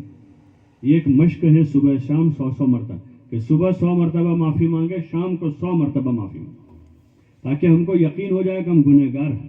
ابھی یقین نہیں ہے, اپنے آپ کو ہم صاف ستھرا سمجھتے ہیں. ہم کیا سمجھتے ہیں کہ میں بہت اچھا ہوں, فلاں ایسا ہے, فلانی ایسی ہے, فلاں ایسا ہے. 100 مرتبہ صبح شام اپنے آپ کو استغفار میں لگائیں گے, تاکہ ہم کو بھی یقین ہو گنہگار ہیں, اور از حقیقت میں گنہگار ہیں. اللہ سے معافی مانگ لیں. اس وقت بہت اچھا موقع ہے. اس لیے استغفار کی کثرت کرنی، قرآن شریف کی روزانہ تلاوت کریں. جن کو پڑھنا نہیں آتا اتنا وقت سیکھنے میں لگا. جو حضرات گھر جا رہے ہیں وہ بھی اس کی پابندی کریں کہ صبح شام تسبیح پڑھیں، قرآن شریف کی تلاوت اپنے گھر میں کریں. ہم زیادہ موقع لے کہ ہم اپنے گھر میں تلاوت کریں، اپنے گھر میں تسبیح پڑھیں، تاکہ بیوی بچے بھی دیکھیں. ہمارے دوسرے بہت سارے کام دیکھتے ہیں تو ہمیں دیکھ کر وہ سیکھتے ہیں. ابا بیڑی پیتے ہیں تو بیٹا بیڑی پیتا ہے، ابا گالی دیتا ہے، دادا گالی دیتا ہے تو پوتا گالی دیتا ہے. کہ ہماری برائیاں تو بہت ساری گھر میں ہو رہی ہیں. نیکیاں بھی کریں گھر والوں کے سامنے. نفل نمازیں پڑھ رہے ہیں، قرآن کی تلاوت کر رہے ہیں اور تسبیح پڑھ رہے ہیں، دعا میں اللہ کے سامنے رو رہے ہیں کہ ہمارے بچے دیکھ رہے ہیں، گھر والے دیکھ رہے ہیں، ہمارے بھائی بہن دیکھ رہے ہیں کہ یہ نماز پڑھ رہے ہیں، دعا مانگ رہے ہیں، ذکر کر رہے ہیں. تو یہ خوبی کی چیز منتقل ہوگی ان میں بھی، اور گھر میں بھی دعوت کا اور عبادت کا ماحول بنے گا. اس لیے اپنے گھروں میں بھی نفل نمازیں، ذکر، تلاوت، عبادت کا معمول بناؤ. اپنے گھر والوں پر بھی محنت کے لیے روزانہ گھر میں تعلیم ہے. راہ خدا میں جیسے روزانہ تعلیم ہے ویسے وہاں روزانہ تھوڑی دیر تعلیم کریں. تو اس طریقے سے ان اعمال سے ہمیں اپنے خروج کو بھی معمور کرنا ہے، یعنی راہ خدا میں نکل کر بھی یہ کام کرنے ہیں. اور گھر جو جا رہے ہیں وہ حضرات اپنے گھروں میں اس کی پابندی کریں تاکہ ہمارے گھروں میں رحمت آوے اور اللہ کی طرف سے برکتوں کا نزول ہو اور سارے ہر قسم کے خرافات، شیطانی اثرات ہمارے گھروں سے دور ہو جاوے. اس کے لیے اپنے گھروں میں ان اعمال کو شروع کرنا کریں گے انشاءاللہ. جو حضرات جا رہے ہیں راہ خدا میں وہ اپنے ان اعمال معمولات کے ساتھ اپنے آپ کو لایانی سے، ایران توران سے اپنے آپ کو بچاویں، اس سے پرہیز کریں. کھانے پینے میں، سونے میں، ضروری بات چیت میں، جائز ضروریات میں کم سے کم وقت لگا. کسی پر تنقید نہ کریں، کسی کی تنقید، تحقیر یعنی کم بتانا، کسی کو حقیر سمجھنا، اچھوت سمجھنا، ان سب چیزوں سے بچیں.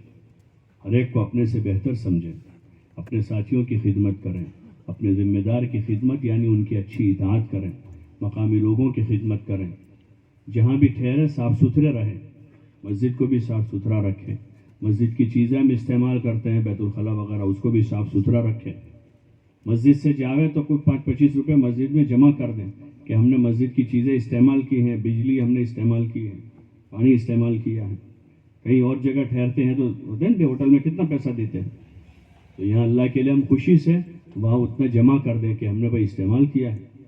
50-100 روپے وہاں جمع کر دیں بھائی ہم نے بجلی استعمال کی، پانی استعمال کیا، کھانا پینا ہم نے خود کھایا، اپنا پکایا. تو یہ چیزیں استعمال کی ہیں تو خوشی سے، رغبت سے ہم اپنی طرف سے کچھ جمع کر دیں. مسجد کو صاف ستھرا چھوڑیں، خرابی کے ساتھ نہ چھوڑیں. اور مسجد کو اعمال سے معمور کہ 3 دن رکے، ویران تھی، مسجد آباد ہو گئی، مسجد میں نمازی آ گئے، مسجد وار جماعت بن گئی، محلے میں دین کی فضا بنی ہے. اپنے پیچھے ہم کام چھوڑ کے آئے. یہ اس وقت ہوگا کہ جب ہم پورے طور پر کام میں لگیں گے، لایانی اور غفلت سے بچیں گے. تو کریں گے انشاءاللہ.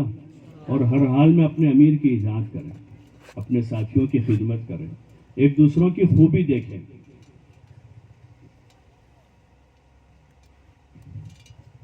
خوبیاں دیکھیں گے تو دنیا میں لاکھوں خوبیاں ہیں، خوبیاں دیکھیں گے. لیکن اگر خوبی دیکھنے کی آنکھیں بند کر دیں گے تو پھر خوبی دکھے گی ہی نہیں. برائی دیکھنا اچھا نہیں ہے، منع کیا اس کہ ایک دوسروں کی برائی نہ دیکھیں، اپنے ساتھیوں کی بھی برائی نہ دیکھیں، اپنے دوستوں کی برائی نہ دیکھیں، بلکہ خوبیوں کو دیکھیں، خوبیوں کو اجاگر کریں. غیبت نہ کریں، پیٹھ پیچھے برائی، یہ غیبت ہے. وہ برائی جو اس بھائی میں موجود ہے، اس بھائی کے اندر جو برائی موجود ہے اس کو اس کی پیٹھ کے پیچھے بولنا یہ غیبت ہے. اور اگر اس میں برائی ہے ہی نہیں، وہ تو الزام ہے. ایک آدمی چور نہیں ہے، میں نے اس کے پیٹھ پیچھے اس کو چور کہا تو اس پر الزام لگایا، میں بہتان ہے. اور وہ آدمی چور ہے اور اس کو میں نے چور کہا پیٹھ پیچھے، تو یہ غیبت. بات سمجھ رہے ہیں؟ اس لیے اپنے آپ کو غیبت سے، اپنی مجلسوں کو غیبت سے، چغلی سے بچاویں. کسی کو پریشان کرنے سے. اپنے گھر کے ماحول میں بھی یہی چیز ہے جس نے ہم کو جو ہے پریشان کر رکھا ہے کہ ہم دوسروں میں لگ گئے، اپنے آپ سے غافل ہو گئے. اپنے گھر رہ کر بھی اپنے کام سے کام، کاروبار ہے، حلال کاروبار کریں، حلال کام کریں، حلال رزق کی طلب میں نکلنا بھی عبادت، لیکن حرام میں مشغول نہ ہو، مشتبہ چیز میں نہ پڑے، برکت نہیں ہوگی، سب اکٹھا جائے گا۔ ابھی تو آ رہا ہے، وطن بات ہے کہ مشتبہ کام آدمی شروع کرتا ہے، حرام کرتا ہے، اور دیکھ رہا ہے بہت آ رہا ہے، بہت آ رہا ہے، بہت آ رہا ہے، اور نیت بھی اس مہینے کے بعد بند کر دیں گے، لیکن لالچ ہوتی ہے نا آگے، تو ابھی اور لیا اور لیا اور لیا، اور پھر آیا ایک حال آیا کہ سب ہاتھ سے چلا گیا۔ اب آدمی روتا ہے، ملامت کرتا ہے اپنے آپ کو، کیا ایسا نہ کرتا، ایسا نہ کرتا، وہ نہ کرتا۔ ایک بھائی دوسرے بھائی کو گالیاں دے کہ اس نے ایسا کروایا، وہ اس کو گالیاں، جب آ رہا تھا تب کوئی کچھ نہیں کہہ رہا تھا۔ ہاں، اس لیے مشتبہ چیز میں، حرام چیزوں میں نہ پڑے، اللہ نے اس میں برکت نہیں رکھی، اس سے منع کیا۔ حلال کام کرے، جو بھی کام ہے چاہے چھوٹا سا ہے۔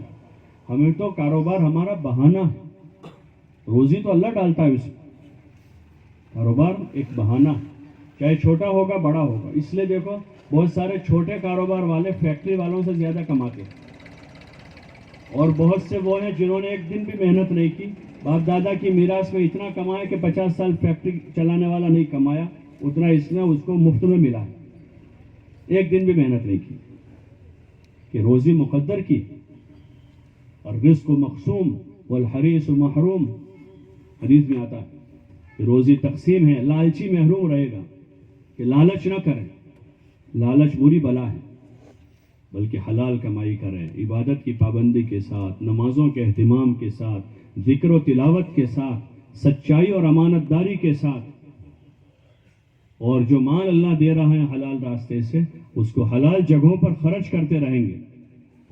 اپنے مال کی زکوٰۃ ادا کریں، 2.5%، یہ تو بخیل سے بخیل پر ہے، جو 1 نمبر کا بخیل ہے اس کو 2.5% نکال لیں، مال کا 40واں حصہ، باقی جو سخی ہیں وہ اللہ کے دربار میں اپنی سخاوت کے جوہر پیش کرے۔ ابھی موقع ہے، اس وقت موقع ہے، غریبوں پر، یتیموں پر، مسکینوں پر، بیواؤں پر، پڑوسیوں پر، دین کے جتنے تقاضے ہیں، جتنے تقاضے اس وقت ہیں، کھلے دل کے ساتھ آدمی اپنا مال خرچ کرے، اپنی ضرورتوں میں اسراف نہ کریں، بلکہ اپنی ضرورتوں میں بقدر ضرورت خرچ کریں، اپنے لیے، اپنے اوپر خرچ کر رہے ہیں، اپنے گھر والوں پر بقدر ضرورت خرچ کریں، تنگی بھی نہ کریں، بخیل بھی نہ بنے، اور اسراف بھی نہ کریں۔ درمیان میں کیا ہے اس کو سیکھنا ہے، ابھی پتہ نہیں ہے کہ بخل اور اسراف کے درمیان کی بارڈر کیا ہے، پتہ ہی نہیں ہے، اس لیے خرچ کرنے کے موقع پر نہیں کرتے، بخیل بن جاتے ہیں، اور جہاں نہیں کرنا ہے وہاں شیطان کے بھائی بن جاتے ہیں،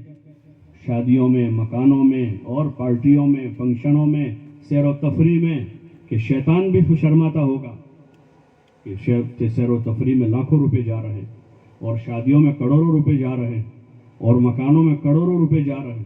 جو ضرورتیں تھیں اس میں بقدر ضرورت خرچ کریں، جتنا انتظام ہے، وہ فرق ہم کو معلوم ہوگا علم کے ذریعے سے، ورنہ جہالت ہوگی تو آدمی بخل اور تبذیر میں فرق نہیں کرے گا، جہاں خرچ کرنا ہے خرچ نہیں کر رہا ہے، جہاں کرنا ہے وہاں نہیں کر رہا ہے، جہاں نہیں کرنا ہے وہاں لاکھوں روپے لٹا رہا ہے، نام و نمود کے خاطر، اپنی شہرت کے خاطر، قوم اور سماج میں نام بنانے کے خاطر۔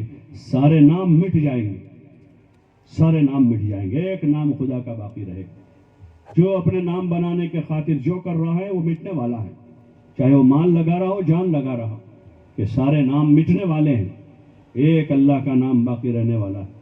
اس لیے اس اللہ کے لیے کرنا ہے جو کرے، اللہ کے لیے کرے گا آدمی تو پھر اب تلاش کرے کہ اللہ کیا چاہتا ہے، اس کے لیے کرنا ہے تو وہ جو چاہتا ہے وہ کرے گا، سماج اور قوم جو چاہتی ہے وہ نہیں کرے گا، یا نفس جو چاہتا ہے وہ کہ اللہ کے لیے کرنا ہے، تو میرا اللہ مجھ سے کیا چاہتا ہے، کہ اللہ مجھ سے عبادت چاہتا ہے، مالی عبادت بھی، جانی عبادت بھی، اور اللہ مخلوق کی خدمت چاہتا ہے، اس لیے دیا ہے کہ اس مال سے مخلوق کے خدا کی خدمت کروں، مخلوق کو راحت پہنچاؤں اس کے ذریعے سے، اور اس مال کے ذریعے سے اللہ کا کلمہ بلند ہو۔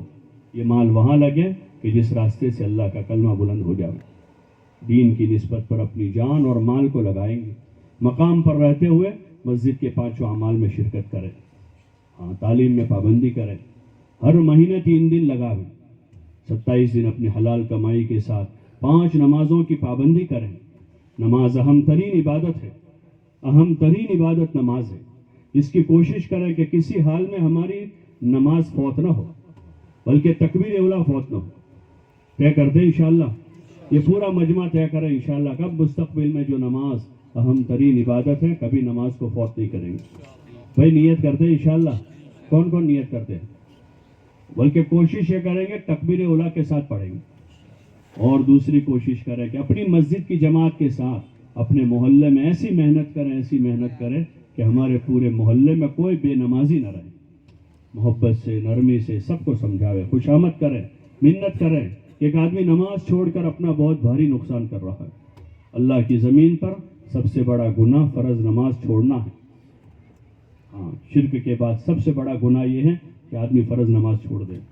اس لیے گزارش ہے, سب سے گزارش ہے, محلے کے ذمہ داروں سے بھی, سماج کے ذمہ داروں سے بھی, اور عام سے عام مسلمان سے بھی, کہ اپنی مسجد کی جماعت کو آباد کریں, مسجد کی جماعت قائم کریں, اور اس جماعت کے ساتھ مل کر جماعت کی شکل میں جماعتیں بنا کر ایک ایک گھر میں جا کر ایک ایک مسلمان سے بات کریں.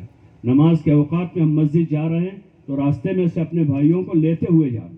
دکان سے جا رہے ہیں تو نوکر کو بٹھا کر نہ جائے تو بیٹھ میں آتا ہوں نماز پڑھ, بلکہ اس کو کہے کہ چلو ہم نماز پڑھ کے آتے. اس پر بھی نماز فرض ہے. بیٹا ہے تو بیٹے پر بھی نماز فرض ہے, باپ پر بھی فرض ہے. ایک کے پڑھ لینے سے دوسروں سے ساقط نہیں ہو جاتی. اتنی دیر اپنی دکان بند کر لے. اگر 15 منٹ 20 منٹ دکان بند رہے گی کوئی نقصان نہیں ہوگا. اللہ کا فریضہ ادا ہوگا. اللہ تعالیٰ نماز کی وجہ سے دکان میں مال میں برکت کرے گا. اس لیے تھوڑی دیر بند کر دیں, نماز کی پابندی کریں. مسلمانوں کا بازار ہے, کوئی نماز کا وقت بازار ہمارا بند رہے گا. بہت سی جگہوں پر دیکھتے ہیں مذہبی رسومات میں بازار بند ہوتے ہیں, مذہبی تہواروں میں بازار بند ہے, 2 دن سے بند ہے, 5 دن سے بند ہے, 10 دن بند. رسومات ہیں سارے. نماز عبادت ہے, اہم ترین عبادت ہے, مقصد حیات میں سے. اس نماز کے خاطر اگر ہماری 10-20 منٹ دکانیں بند رہے گی کچھ نہیں بگڑے گا. ہاں, حضور علیہ السلام کے زمانے کے بازار کا منظر کھینچا اللہ پاک نے کلام پاک میں تو یہی ہے کہ ان کے بازاروں میں لہو و لعب نہیں ہے, جھوٹ نہیں ہے, اور ان کی تجارت ان کو اللہ کے ذکر سے نماز قائم کرنے سے غافل نہیں کرتی. ہاں, تجارت کرتے تھے وہ, لیکن نماز کے وقت نماز پڑھتے تھے. اس لیے طے کریں انشاءاللہ 5 وقت کی نماز اہتمام سے باجماعت پڑھیں گے. بھائی پڑھیں گے انشاءاللہ. کون کون پڑھیں گے؟ اور نیت یہ بناؤ کہ انشاءاللہ اپنی بستیوں میں ایسی محنت کریں گے کہ کوئی بے نمازی نہ رہے. نیت کرتے ہیں بھائی؟ کون کون نیت کرتے ہیں؟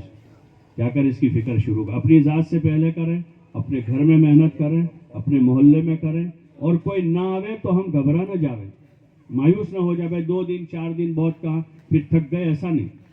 وہ جب نہ مان کے نہیں تھکتے ہیں تو ہم کہنے والے کیوں تھک جاتے ہیں؟ بہت سے باپ آتے ہیں کہ یار بیٹے کو بہت سمجھایا, مانتا نہیں, اب میں نے کہنا چھوڑ دیا اس کو. بہت سے ساتھی آتے ہیں کہ مسجد اور جماعت میں ہم نے بہت کام کیا لیکن کوئی آتا ہی نہیں, ہم نے بھی چھوڑ دیا. بھائی وہ نہیں ماننے والے نہ مان کر نہ ماننا نہیں چھوڑ رہے ہیں تو ہم اچھا کام کیوں چھوڑ دیں؟ اس لیے طے کریں انشاءاللہ کوشش کرتے رہیں گے.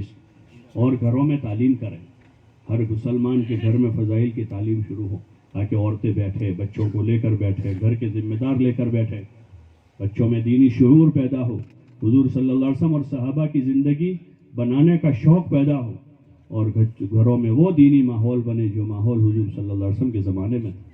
محلے میں ہفتہ واری تعلیمیں ہوتی ہیں مستورات میں, اپنی مستورات کو وہاں بھیجے. چھوٹے گاؤں دیہاتوں میں جماعتیں جاتی ہیں تو وہاں پر بھی مستورات کو جوڑ کر ایمان, اعمال, اخلاق, آخرت کی ان کو فکر دلاوے, دین کی طلب پیدا کریں. ہر جگہ گاؤں دیہاتوں میں ماشاءاللہ مکتب قائم ہے. اپنے چھوٹے بچوں کو مکاتب میں بھیجیں تاکہ وہ قرآن سیکھے, حضور صلی اللہ علیہ وسلم کی مبارک زندگی سیکھے. اور جن دیہاتوں میں اگر انتظام نہیں ہے تو وہ خود انتظام کرے اس کا, بچوں کی تعلیم و تربیت کا. جہاں 1-2 گھر بھی ہیں وہ 1-2 گھر کے مسلمان بھی اپنے بچوں کے دین کے بارے میں فکر مند کہ ان کو دین کی تعلیم ملے. اس کے لیے سب مل جل کر فکر کریں. جماعتیں بھی جاتی رہے گی اور دینی تعلیم و تربیت کا نظام بھی بنتا رہے گا, شوق بھی پیدا ہوتا رہے گا, ایک دوسروں کو کہنے سننے کا ماحول بنے گا, اور تعلیم و تربیت کا نظام ہوگا تو انشاءاللہ دین زندگیوں میں آتا جائے گا. اور جتنا دین آئے گا اسی کے بقدر دنیا میں راحت, عافیت, عزت ملے گی. اور اصل جو زندگی ماں بعد موت کی ہے اس میں اللہ پاک قبر میں بھی حشر میں بھی ہمیشہ کے لیے ہمارے راحت کر دے گی. اس کے لیے سب تیار ہیں بھائی؟ کریں گے انشاءاللہ اس کی فکر. اور جو حضرات واپس جا رہے ہیں وہ اس نیت سے جاوے کہ گھر جا کر راہ خدا میں نکلنے کی تیاری کریں گے. اس وقت یہ جو 6-7 جماعتیں جا رہی ہیں اور کچھ جماعتیں پیچھے روانہ ہوئی، اب جو باقی بچے ہیں جتنے لوگ ہیں وہ بھی نیت کریں کہ انشاءاللہ ہر سال اللہ کے راستے میں نکلیں گے، اور ابھی جا کر اپنی تیاری کریں. آگے اور جنوری میں، فروری میں، مارچ میں جماعتیں جائے گی، تو ہم ابھی سے تیاری کریں اور ان جماعتوں کے ساتھ اپنی ترتیب بناویں. اللہ تعالیٰ عمل کی توفیق عطا فرمائے. على نفسك اللهم لا نحصي ثناء عليك أنت كما أثنيت على نفسك اللهم لا نحصي ثناء عليك أنت كما أثنيت على نفسك اللهم صل على محمد وعلى آل محمد كما صليت على إبراهيم وعلى آل إبراهيم إنك حميد مجيد اللهم بارك على محمد وعلى آل محمد كما باركت على إبراهيم وعلى آل إبراهيم إنك حميد مجيد ربنا ظلمنا أنفسنا وإن لم تغفر لنا وترحمنا لنكونن من الخاسرين ربنا ظلمنا أنفسنا وإن لم تغفر لنا وترحمنا لنكونن من الخاسرين ربنا هب لنا من أزواجنا وذرياتنا قرة أعين واجعلنا للمتقين إماما ربنا اغفر لنا ولإخواننا الذين سبقونا بالإيمان ولا تجعل في قلوبنا غلا للذين آمنوا ربنا إنك رؤوف رحيم اللهم إن قلوبنا ونواصينا وجوارحنا بيدك لم تملكنا منها شيئا فإذا فعلت ذلك بنا فكن أنت ولينا واهدنا إلى سواء السبيل اللهم كن أنت ولينا واهدنا إلى سواء السبيل اللهم اشرح صدورنا للإسلام اللهم حبب إلينا الإيمان وزينه في قلوبنا وكره إلينا الكفر والفسوق والعصيان اللهم اجعلنا من الراشدين اللهم اجعلنا من الراشدين اللهم اجعلنا من الراشدين اللهم توفنا مسلمين والحقنا بالصالحين غير خزايا ولا ندامى ولا مفتونين غير خزايا ولا ندامى ولا مفتونين غير خزايا ولا ندامى ولا مفتونين يا حي يا قيوم برحمتك نستغيث يا حي يا قيوم برحمتك نستغيث اصلح لنا شأننا كله ولا تكلنا إلى أنفسنا طرفة عين اللهم لا تكلنا إلى أنفسنا طرفة عين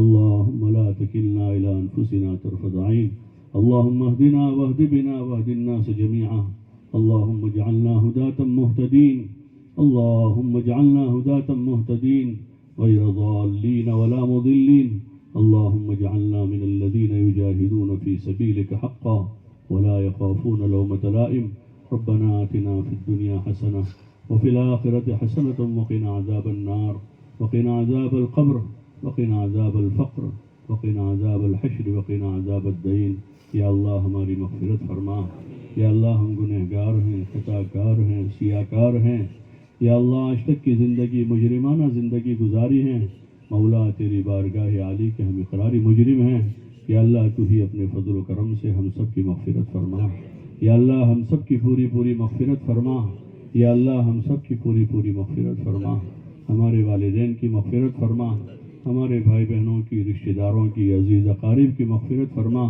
یا اللہ ہمارے دوستوں کی مغفرت فرما یا اللہ ہمارے اہل و عیال کی مغفرت فرما یا اللہ پوری امت کی پوری پوری مغفرت فرما دے یا اللہ پوری امت کی پوری پوری مغفرت فرما دے امت کے حال پر رحم فرما دے امت کے حال پر کرم فرما دے مولا اپنا فضل و کرم شامل حال فرما ایمان کی حقیقت عطا فرما عبادت کا ذوق نصیب فرما یا اللہ عبادت کا ذوق عطا فرما پانچوں وقت کی نماز باجماعت تکبیر اولیٰ کے ساتھ پڑھنے کی توفیق عطا فرما یا اللہ ایک ایک فرد امت کو مولا پانچوں وقت کی نماز پابندی سے پڑھنے کی توفیق عطا فرما نماز میں سستی کرنے سے غفلت کرنے سے ہماری حفاظت فرما مولا جان بوجھ کر نماز چھوڑنے سے ہماری حفاظت فرما نماز کو قضا کرنے سے ہماری حفاظت فرما مولا ہماری نمازوں میں خشوع و خضوع پیدا فرما یا اللہ ہماری نمازوں میں خشوع و خضوع پیدا فرما یا اللہ اپنا دھیان نصیب فرما یا اللہ اپنا دھیان نصیب فرما یا اللہ نفع والا علم عطا فرما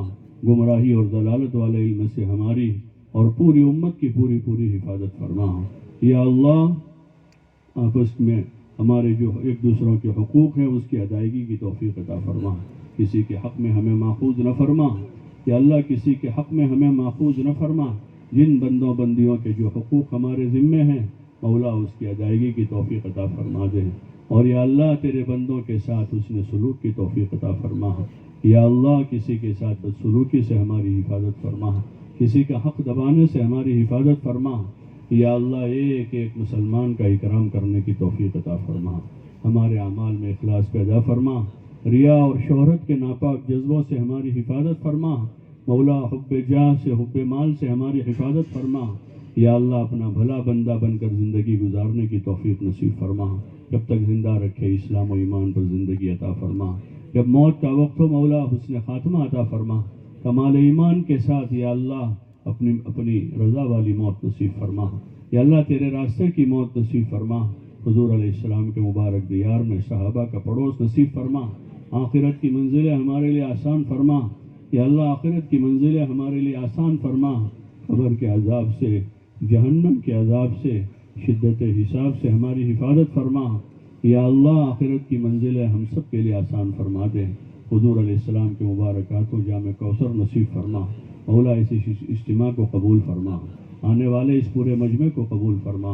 یا اللہ جن لوگوں نے جو خدمتیں کی ہیں مولا ان کی خدمتوں کو قبول فرما. یا اللہ سب کو بہترین بدلہ نصیب فرما. یا اللہ اس اجتماع کو قبول فرما کر اس پورے علاقے میں ہدایت کی ہوائیں چلا دے. یا اللہ پورے علاقے میں ہدایت کی ہوائیں چلا دے. حضور علیہ السلام کی ایک ایک سنت کو زندہ فرما دے. یا اللہ پورے عالم میں ہدایت کی ہوائیں چلا دے. آپ والے مبارک طریقوں کو گھر گھر میں زندہ فرما دے. یا اللہ گھر گھر میں دین کو زندہ فرما دے. حضور علیہ السلام کے زمانے میں مولا جو ماحول مدینہ منورہ میں تھا مولا ایسی فضائیں ہماری بستیوں میں، ہمارے علاقوں میں اور پورے عالم میں زندہ فرما دے. جو بھائی تیرے راستے میں جا رہے نکلنا آسان فرما. یا اللہ قدم قدم پر مدد فرما. اپنی تائید غیبی شامل حال فرما. مقصد میں کامیابی نصیب فرما. صحیح وقت گزارنے کی توفیق عطا فرما. نفس و شیطان سے اور یا اللہ بری صحبتوں سے، برے ماحول سے اور اس کے برے اثرات سے ہماری اور سب نکلنے والوں کی پوری حفاظت فرما. سفر میں ساتھی بن جا. ہمارے پیچھے ہمارے گھروں کا خلیفہ بن جا. اپنی تائید غیبی شامل حال فرما دے. قدم قدم پر مدد فرما دے. مولا قدم قدم پر نصرت فرما دے. یا اللہ جس وقت کے جو تقاضے ہیں اپنے فضل و کرم سے پورا فرما. اپنے ماں سوا سے ہمیں مستغنی فرما. یا اللہ اپنے ماں سوا سے ہمیں مستغنی فرما. یا اللہ اپنے ماں سوا سے ہمیں مستغنی فرما. تو ہی اپنے فضل و کرم سے ہماری کفالت فرما. یا اللہ حلال اور پاکیزہ روزیاں نصیب فرما. حرام لقموں سے ہماری حفاظت فرما. ہم میں جو بیمار ہے مولا شفائے کاملہ عاجلہ مستمرہ دائمہ نصیب فرما. اور یا اللہ زندگی اور صحت و قوت کو اور تیری دی ہوئی نعمتوں کو یا اللہ تیرے نام پر لگانے کی توفیق عطا فرما. تیری مرضیات پر لگانے کی توفیق عطا فرما. مولا گناہوں سے، فسق و فجور سے ہماری پوری حفاظت فرما. لایانی اور غفلت سے ہماری حفاظت فرما. حب جاہ اور مال کے ناپاک جذبات سے ہماری حفاظت فرما. کفر و شرک سے ہماری حفاظت فرما. یا اللہ ارتداد سے ہماری حفاظت فرما. نفاق سے ہماری حفاظت فرما. حسد اور کینے سے، بغض اور عداوت سے، حب جاہ اور مال کے ناپاک جذبوں سے ہماری پوری حفاظت فرما لے. اپنا فضل و کرم شامل حال فرما. مولا اپنا فضل و کرم شامل حال فرما. مولا جو مانگا وہ بھی عطا فرما. جو مانگنے سے رہ گیا اپنی شان نصیب فرما. یا اللہ اس مجمع کی جو جائز حاجتیں ضرورتیں ہیں مولا تو ہم سے بہتر جانتا ہے. تو ہی اپنے فضل و کرم سے پوری فرما. مولا تو ہی اپنے فضل و کرم سے پوری فرما دے. اور اپنے ماں سوا سے ہمیں بھی اور تیرے ایک ایک بندے بندیوں کو مستغنی فرما. اور ہم سب کو مولا تیرے حضور اپنی حاجتوں ضرورتوں کو مولا پیش کرنے کی توفیق نصیب فرما. یا اللہ جو مانگا وہ بھی عطا فرما. مانگنے سے رہ گیا اپنی شان نصیب فرما. ہمارے تمام امور میں انجام کو خیر فرما. وصلی اللہ وسلم علی النبی الکریم وعلی آلہ وصحبہ اجمعین برحمتک.